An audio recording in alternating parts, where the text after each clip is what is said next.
Maulid itu ulang tahun. Bukan ulang tahun Maulid itu. Bukan ulang tahun, bukan peringatan ulang tahun Maulid itu. Ingat baik-baik. Kalau pakai peringatan itu pakai Id. Idul Milad, ya, hari kelahiran, peringatan hari kelahiran, ulang tahun. Tapi kalau cuma Maulid itu waktu kelahirannya. Apa hukumnya hari kelahiran? Hari kelahiran gak ada hukumnya.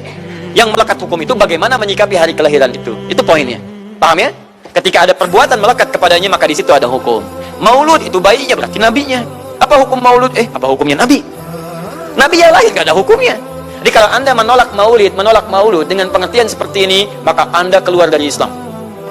Kalau dalam hukum seperti ini, saya menentang Maulid Nabi, berarti Anda menentang kelahiran Nabi sallallahu alaihi wasallam. Saya menentang Maulud Nabi, berarti Anda berhadapan dengan Nabi, Anda musuh Nabi. Jadi kalau Anda dimaksudkan dengan kata Maulud dan Maulid, Anda tidak bisa menentangnya, bisa menerima. Saya menerima.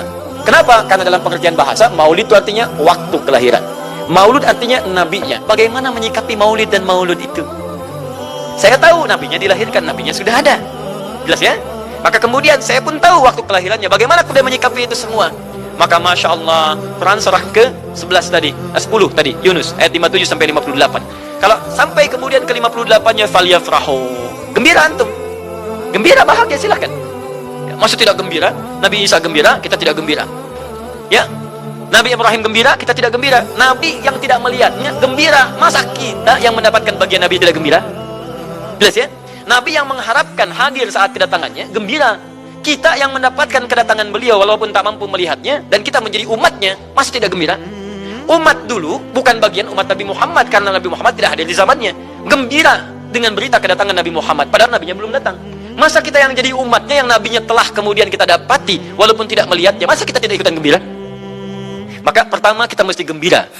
Maka yang kedua, bagaimana mengekspresikan kegembiraan itu? Maka contoh-contoh dari Nabi sallallahu alaihi wasallam bagaimana mengekspresikan kegembiraan dengan Nabi sallallahu alaihi wasallam itu, pertama Nabi sendiri menyikapi hari kelahirannya dengan berpuasa di hari Senin. Jelas ya? Ini bagi Nabi sendiri pribadinya. Nanti jadi hukum untuk kita. Nah, sekarang bagaimana para sahabat menyikapi kelahiran Nabi sallallahu alaihi wasallam, kedatangan Nabi sallallahu alaihi wasallam, dan menyikapi keberadaan Nabi sallallahu alaihi wasallam. Bukan cuma lahirnya, tapi setiap kedatangannya. Nabi datang dari Madinah, dari Mekah ke Madinah disambut oleh para sahabat yang ada di sana.